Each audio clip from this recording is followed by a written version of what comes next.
दूध में हरिया के मालिक हा कैसे जिए बेचार। दूध में हरिया के मालिक हा कैसे जिए बेचार। जिए बेचारा हा जिए बेचारा, जिए बेचारा जिए बेचारा। दूध में हरिया के मालिक हा कैसे जिए बेचार। दूध में हरिया के मालिक हा कैसे जिए बेचार। जिए बेचारा जिए बेचारा, जी बेचारा जिए बेचार। दूध में हरिया के मालिक हा कैसे जिए बेचार। दूध में हरिया के मालिक हा कैसे जिए बेचार। बड़की काहे राजा पखरा खाना दो, बड़े काहे राजा पखरा खाना। छोटकी कहे लाई नरवा हो राजा खाना दो। छोटकी कहे लाई नरवा हो कैसे जी बेचारा। छोटकी कहे लाई नरवा हो कैसे जिए बेचार। जिए बेचारा जिए बेचारा, जी बेचारा जिए बेचार।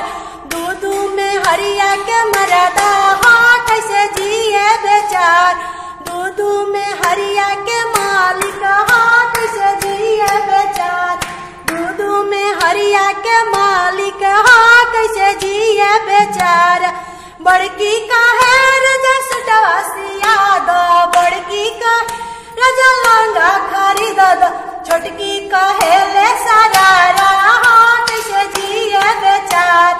छोटकी का है ले सारा रहा कैसे जिए बेचारा, कैसे जिए बेचार। दूध में हरिया के मालिक हा कैसे जिए बेचार। दूध में हरिया के मालिक हा कैसे जिए बेचार। बड़की का है राजा देशवा घुमा दो, बड़की का है राजा देशवा घुमा दो। छोटकी का है ले विदेशवा कैसे जिए बेचार। छोटकी कहे ले विदेशवा कैसे जिए बेचार। छोटकी कहे ले विदेशवा कैसे जिए बेचार।